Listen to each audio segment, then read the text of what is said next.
Bulavinaka, my name is Litia and I'm from the beautiful island of Laos and I love listening to Today FM. Today FM rocks. My name is Casey, I'm from Tabua. We love Today FM in Tabua. Today FM rocks. My name is Selina, I'm from Tavenga Vengamba. I love listening to Today FM. Today FM rocks. Pula, my name is Carlo. I love listening to the music in Today FM, in Malak Island. Today FM rock. Today's hit music on Today FM. In the news tonight, government clarifies bus fare structure. Pacific women agree on economic empowerment. And infringements continue in Fiji's EEZ. From the studios of FBC Suva, Jackie Smith. There has been no change to bus fares since the implementation of e-transport cards, says Acting Prime Minister Ayeside Qayyum. Ana Ravulo reports fares are now not being rounded off, as was the case in the past. There has been a lot of queries and public outcry on the bus fares that are being charged when tapping e-transport cards. The Acting Prime Minister has clarified how the system works. Of course, we have had instances where, for example, stage 1 fare is you are being charged 70 cents. But if you look at the LTA regulations, they actually used to say 68 cents. That was the fare, 68 cents, stage 1. But of course, with the cash system, you could not pay 68 cents because you don't have 1 or 2 cent coins. You paid 70 cents, so it was rounded up to the next, the 10. Saad Qayyum says this is the same case for people being charged $1.11. LTA Chief Executive Carmine Piantidosi says that commuters are not being charged wrong fares. There's also complaints about not being charged the right fare, but there's been a range of issues around that, whether it's been rounding issues because the fares in the past were charged according to the currency, in the sense that the rounding error, whether it was $1.84, it was $1.85 or $1.90 or whatever. Now the e-ticketing card allows for the correct fare to be charged exactly. Saad Qayyum says the way the regulations have been done, in particular after the national budget, is that the fares set by LTA are the maximum fares and no one can be charged anything more than that. Ana Ravulo, FPC News. Meanwhile, Vodafone Fiji will be giving prizes to travellers on a weekly basis to encourage them to use the e-ticketing system. Acting Prime Minister Ayeside Qayyum says 50 travellers will each receive a prize worth $50. Said Qayyum says they have had discussions with Vodafone and the Fiji Bus Operators Association to see where people can nominate who they believe is a good and courteous driver. He adds that those drivers will also be publicly acknowledged and they will also be given prizes. So every week you have $50 given to 50 travellers throughout Fiji who will be using e-ticketing. At the end of it, by Christmas, just before Christmas, all those people who have actually been in the draw and actually win the prize will also be eligible to a much bigger prize, which Vodafone will of course announce next week. A much bigger draw and the prize to the value of about $70,000. The Triennial Conference of Pacific Women wrapped up after 4 days of deliberations in Suva, agreeing to a comprehensive list of 33 recommendations and outcomes. At the heart of the conference, that brought 300 delegates from 19 countries, was working towards the economic empowerment of Pacific women. Maggie Boyle reports. While economic empowerment was the key driver for this event, the revised Pacific Platform for Action set out a 12-year roadmap. And I'm glad that the approach that's been taken in relation to the outcomes document is a multi-sectoral one. To make sure that policy, legislation, programs, services have a clear and explicit set of expectation with respect to measures that we think ought to drive gender equality. We have pathways, we have directions, we know the things that we need to do. The agreed outcomes, in a large part, focused on the need for data and strengthening of legislation. The lack of data here in our nation to drive and inform policy making. We see that as a challenge. For Fiji, a key component of ensuring it's meeting its domestic agenda on gender, as well as global goals, is the efficiency of monitoring and evaluation. Different strategies would apply in different environments and circumstances of each nation. So monitoring and evaluation is very important. Facilitated by the Pacific community, civil society organisations were for the first time included in the conference, adding to the diversity of gender perspectives. Maggie Boyle, FBC News. More infringements in relation to safety issues continue to be detected on vessels in our territorial waters and exclusive economic zone. Akusita Tale was on board HMNZS Hawe, an inshore patrol vessel which was patrolling in Benga and Kandavu waters yesterday. As of Monday, HMNZS Hawe completed 10 combined fisheries and customs patrol, inspecting about 480 vessels and detecting close to 80 infringements. Around the Yasawas, we often see a lot of yachts, and then to the north of Iti level, we see a lot of inshore fishing vessels, and we head offshore, either offshore out to the west or offshore out to the east towards the Lau Island groups, and that's where our offshore fishermen sort of generally operate. Out there in the far distance is a team from HMNZS Hawe, which includes officers from Fiji Navy and also New Zealand Navy, and also a fisheries officer together with a customs officer from FRCS. The officers are currently checking the Chinese fishing vessel to see if they have the proper documents for fishing out here in the Fiji waters, and also to see if they have the proper kits. And these are just one of the few fishing vessels that has been boarded. The HMNZS Hawe boarded 3 vessels on its way to Benga and Kandavu yesterday. Illegal fishing continues to be a problem in most areas, and the patrol team is working hard to ensure this is reduced. Hawe's navigating officer Hannah Clark says they have been facing some challenges. It's been a little bit different to what we get at home. We don't have so much of a big swell back in New Zealand as we do here, and the fishing vessels are a lot different, but it's been really eye-opening and really good experience. HMNZS Hawe has 3 more patrols to conduct in the outer islands in the next 4 months. Akusita Tale, FBC News. Still to come, provide services to all passengers, PSV drivers warned. And Hancock's bail variation application dismissed. Stay with us.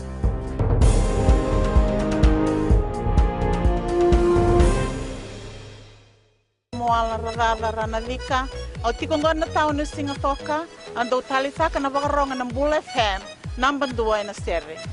Ya dora subuli kurang bili, borani batu karaham para binaranga, do talitakinal na wakaronga ng Bull FM, number 2 na sere. Bula! Bula FM, number 2 na sere.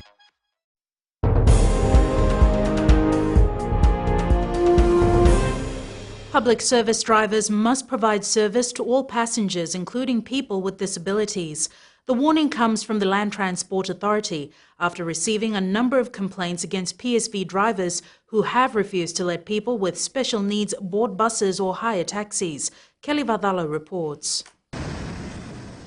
The Land Transport Authority says it is concerned with the obstacles faced by the disabled community while accessing the public transport. From a compliance perspective, PSV drivers are aware that they need to accept disabled people as passengers. The issue for some buses is the way they're designed to carry wheelchair access, which is limited. But for other PSV drivers, operators, where they are able to carry wheelchair access and provide wheelchair access, there should be no reasons why they've been refused. The Fiji National Council for Disabled Persons says PSV drivers need to understand the challenges people with disabilities face on a daily basis. We've tried over the years to try and change the mindset of every individual citizen of the country to be able to understand the plight of persons with disabilities. You know, they've been challenged in a lot of ways. We've had opportunities to speak to the Disabled Association in Fiji to try and get an understanding of what the issues are for special needs people. FNCDP says it will be working with other relevant authorities to look into this issue and work on more awareness programs to try and change the mindset of every Fijian. Kelly Vadala, FBC News. The bail variation application from Fiji Times publisher Hank Arts has been dismissed by the Suva High Court. Arts, who faces one count of sedition charges, appeared before Judge Justice Tushara Rajasinghe this morning. Arts intended to travel to Honolulu, Hawaii from the 6th to the 17th of this month to celebrate his 28th wedding anniversary. Despite the defense lawyer informing the court that his client has adhered to all his bail conditions, Justice Rajasinghe dismissed the application by saying the purpose of the travel is not imperative. The judge further said that Arts still has the liberty for a vacation in Fiji. In his capacity as Fiji Times publisher, Arts is alleged to have allowed publication of a statement deemed likely to incite dislike, hatred or antagonism of the Muslim community. Turning overseas, in a move that shocked many, America's National Rifle Association has called on the government to review regulations on rapid-fire gun accessories, also known as bump stocks. It comes after House Speaker Paul Ryan said politicians needed to look into the sale of the device, which was used by the Las Vegas gunman in his attack. Ahead in sports with Jamie, FBC links deal with Fiji table tennis, but up next is Rachel with business. Thanks, Jackie. Good evening, and coming up in business tonight. Mahesh syndicates new branch to create more jobs. And in growing Fiji, Malamala Beach Club gains popularity. Stay with us.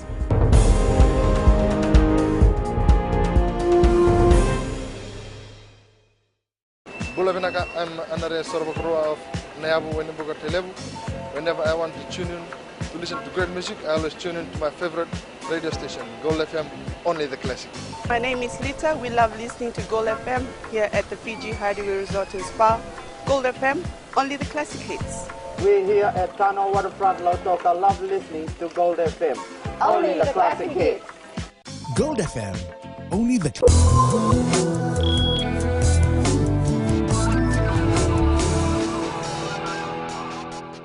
Welcome back. Leading business tonight. Dozens of jobs are expected to be created in Nakasi as one of Fiji's oldest retail businesses is investing and expanding. Mahesh Syndicate will open its 4th branch in Nakasi next Wednesday. General Manager Vinay Kumar says they plan to eventually open another branch in Nandi. Kumar says they are making use of the investor confidence in the Fijian economy. People in that area of Nakasi, the greater part of Nakasi, all the way to Nassori will have option of shopping there because we'll be open 7 days a week, and it's extended hours there at 9 p.m. Most days. So, you know, those are the things. This gives advantage to the consumers. So we had to go there because it's the fastest growing. I think that is one of the fastest growing areas. And we now join Savanatha from HFC Bank with the latest from the currency markets. Vinaka, let's look at the performance of our basket of currency over a 5-day moving average against our Fijian dollar. When compared to last week, the US dollar has strengthened by 26 points. This is the 3rd week in a row that the US dollar has gone up. The Kiwi dollar has weakened by 19 points, and the Aussie dollar has weakened by 31 points. Tomorrow morning, the United States will release their non-farm payroll. It is expected to drop from 156,000 to 90,000. Generally speaking, if that consensus is correct, we would expect a weaker US dollar come Monday. However, we shall await to see its effect on the market and against our Fijian dollar. That's the global foreign exchange news right now. Vinaka. Thanks, Savanatha. Looking at today's exchange rates and foreign currencies in the Fijian dollar. The Fijian dollar weakened against the Chinese yuan to close at 3.19 and weakened against the American dollar to close at 47 cents. While closer to home, the Australian and New Zealand dollars strengthened to close at 61 cents and 66 cents, and the PNG Kina was down to close at 134. As for the commodities market, it was a mixed day with oil prices closing at $50.76 a barrel. Gold was down to close at $1,269 an ounce, and silver was up to close at $16.62 an ounce.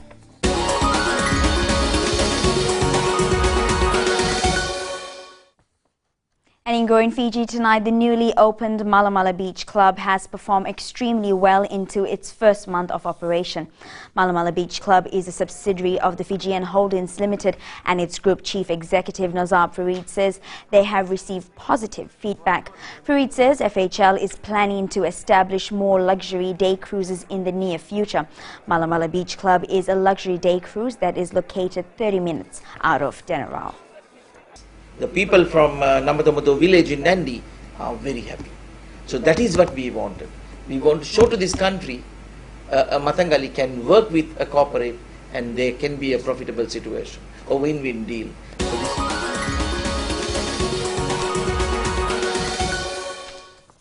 And that's a wrap for Business This Week. Now to the latest in sports. Here's Jamie. Thanks, Rachel, and good evening. In sports, after the break, Vasiteri suspended and Wangatambu cleared.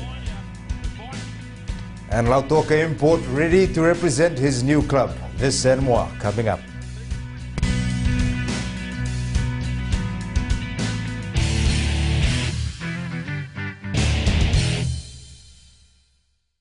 मैं Premila वायरुकु recce recce से सुबह मेरी आँख खुलती है तो मैं मिर्ची एफएम सुनती हूँ। मिर्ची FM is number 1। It's so hot. हम लोग बार टाउन के कैरियर ड्राइवर लोगों ने हम लोग के मिर्ची एफएम सुनो अच्छा लगे। मिर्ची एफएम इज हॉट। हाय, मैं संध्या नारिया रेकी से मेरे सारे दोस्त मिर्ची एफएम सुनते हैं। मिर्ची FM is hot. I love मिर्ची एफएम। हमें स्पिन टॉक हुआ कि मिर्ची एफएम में सबसे अच्छा गाना बजे। मिर्ची FM it's hot.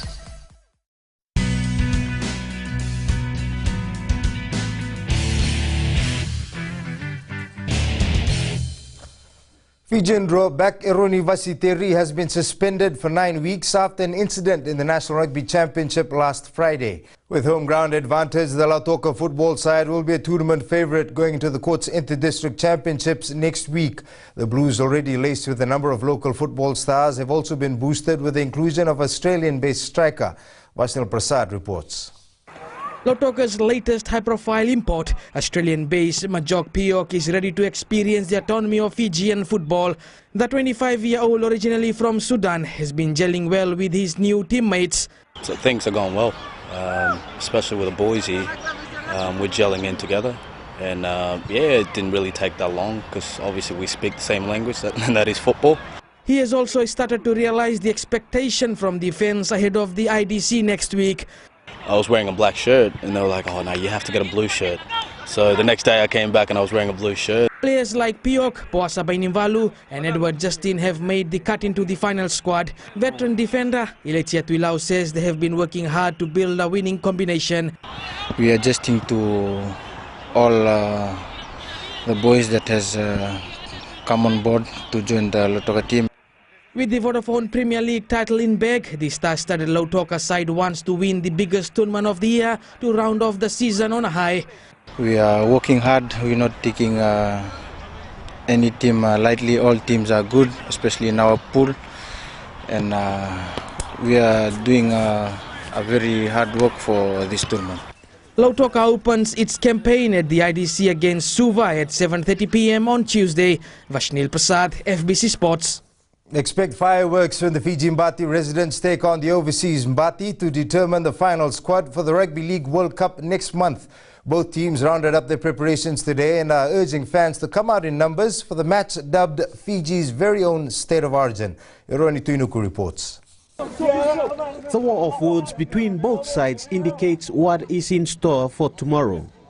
I guess expectations for tomorrow, we struggle to find any other word other than violent. It's going to be. We touched on it before. You're gonna have to take your medicine because we know the boys are going to come hard. And playing against the big guns is an opportunity, but being selected for the World Cup is another chapter altogether.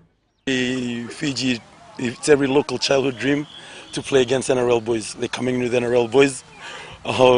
We would love to see how it feels like playing against some of the big boys. Despite everything, both teams have one thing in common, and that is to be part of the World Cup team. Just coming together to, it's such a good thing. Like, we're really preparing hard. It just shows that we both, all of us, we really want to represent Fiji. The match kicks off at 3 p.m. tomorrow at the ANZ Stadium, followed by the naming of the squad to the World Cup next month. Eroni Tuinuku, FBC Sports. Meanwhile, the Fiji Mbati residents players are aware of what lies ahead of them in the Battle of the Mbati face-off against the overseas-based Mbati players tomorrow. Residents Vice-Captain Tikiko Onoke says tomorrow's battle will be a test of physical and mental fitness. Well, it's all structure play for us. We're just following all the structures that the officials have given us, the coaches. So for us, it's just all about structure. Heavyweight boxer Napoleon Taumoepeau has unfinished business that he hopes to take care of at the Canada-Fiji Southern Boxing Promotion next Friday in Nandi. After being stood up 2 years ago by Peter Rongida, Taumoepeau promises a fight to look forward to. Vasnil Prasad has more. This was the fight in 2015 that has kept haunting heavyweight boxer Napoleon Taumoepeau. I didn't want to, leave my boxing here the way it was with the no-show with Pedro Guida and all that. I want to finish off, correctly. Despite being tagged as one of the best in his weight category, Taumoepeau is not underestimating his opponent Viliame Tanganikoro. He's won his last 4 fights by knockout, so he's a good puncher. He has a winning record. So I think that they're coming into the fight with confidence, and that's what I want. That's how I want to end off. Amateur boxing champion Winston Hill has also put his bet on his coach. Napoleon is inside the ring while I'm helping with the coaching part. He looks fit over the last 6 weeks of training. Taumoepeau is focused, determined and confident of a positive result on the night of the bout. I don't see the fight going the distance. Honestly, one of us is going to go. The fight will not go 8 rounds, and I can guarantee you it's going to be exciting. In the form Taumoepeau is, it will be tough for any heavyweight boxer in Fiji to put him down in the ring. Vasnil Prasad, FBC Sports. The Fiji Table Tennis Federation today received $450,000 from the Fiji Sports Commission for the ITTF World Table Tennis Cadet Challenge at the end of this month. The federation will host players from 42 countries competing at the week-long event. Meli Tavanga reports. Suva will welcome the best young table tennis players to the World Cadet Championship in 2 weeks. It's special because it's for the development of the sport. It's the young and it's the cadet challenge, it's the youth, and it means that they will be moving on to be our international players in a few years. While receiving the check, Fiji Table Tennis President Anthony Ho said the tournament will draw competitors from around the world. World Cadet Challenge, as we said, brings to Fiji the best under 15 players from the 6 continents. Having this in Fiji, we have attracted people, which is players, officials, coaches. Meanwhile, the Fiji Broadcasting Corporation will provide delayed coverage of the tournament. Chief Executive Riyaz Syed Qayyum says table tennis is as important as any other sport in the country. I think it's a great event to get behind because not only do we attract people from all over the world and promote our beautiful country, but it also inspires and encourages lots of young people in our country to take up non-traditional sports. The tournament will be held on the 22nd to the 29th of this month. Meli Tavanga, FBC Sports.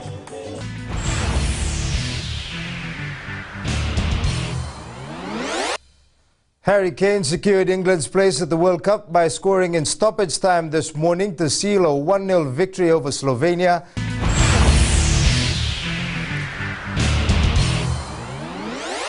That's it from sports this evening. Join Angie later on with weather and in new media. Check out Google's fancy new headphones that translate languages in real time.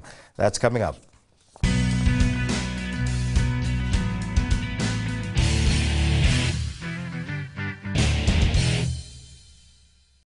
Bula, kera mai singatoka, kera ndo talita kana varorong na Radio Fiji 1 and Domoy Viti. Ayaw na rin siya. Si kombinasyon mo sekolah untuk talita kana Radio Fiji 1 kena Domoy Viti. Ayaw ko agaw sila tali. Nagurara may nawamanyi, nandunga. Gitu talita gini ang gitu Venezuela pun nagudurong. Barong na Radio Fiji 1 na Domoy Viti. Na Radio Fiji 1 na Domoy Viti na bonga ni BNN.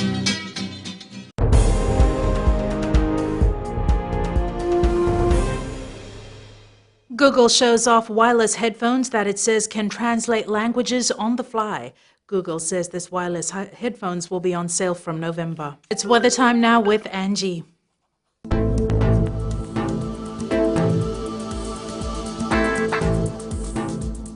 Hello to you and to another amazing weekend. We are on the 6th day of October and you might have noticed how weather changes as we get into different months. Fascinating, isn't it?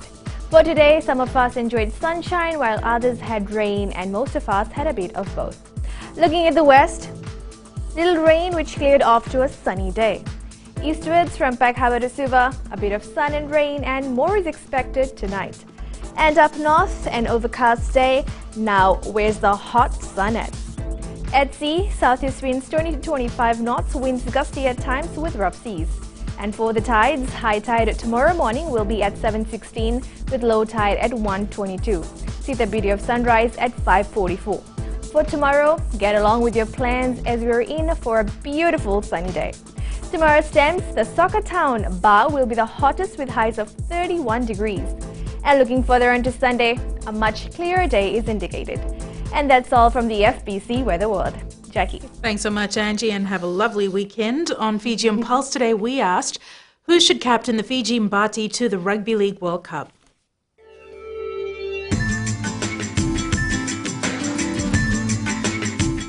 I think Zerdin should be the captain of the Fiji Mbati team because the experienced player. The best player that should captain the Fiji Mbati team would be Akulawati because he has the experience and the capability of leading the team. I think Jared should be the captain the Fiji Mbati team. I think Jared Haynes should captain the Mbati team. I prefer Jared Haynes because he's more experienced. Yeah, Jared Haynes. My choice for captaincy would be Jason Bukoya because he's more experienced and he's got experience in captaincy. I think they should put Sisawanga as captain because he's an experienced player.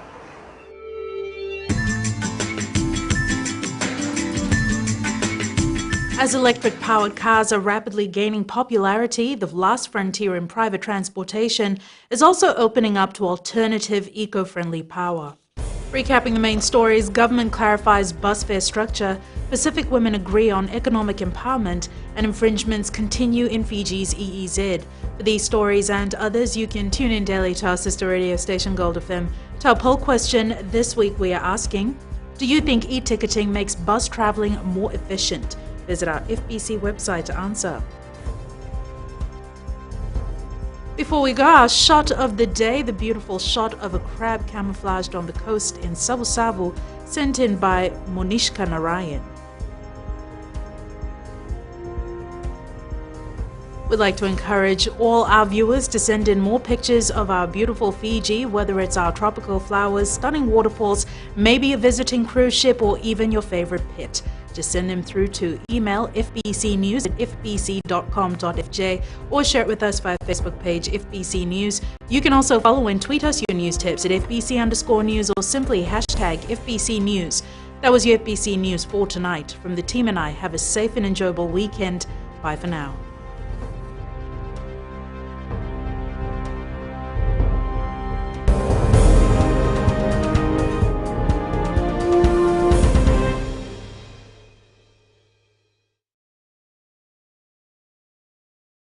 Bula, kera mai singatoka, kera ndo talita kana varorong na radio Fiji 1 and domoy viti. Ayaw na rin siya. Usi ko minasong butikola ndo talita kana radio Fiji 1 kina domoy viti. Yang gue agak silil tale, negara ramai na omanyi, nandonga. Gitu talita jadi yang gitu Venezuela, pun nanggutur rongo, barong na radio Fiji 1 nandomoy viti. Na radio Fiji 1 nandomoy viti na bonga ni BNN.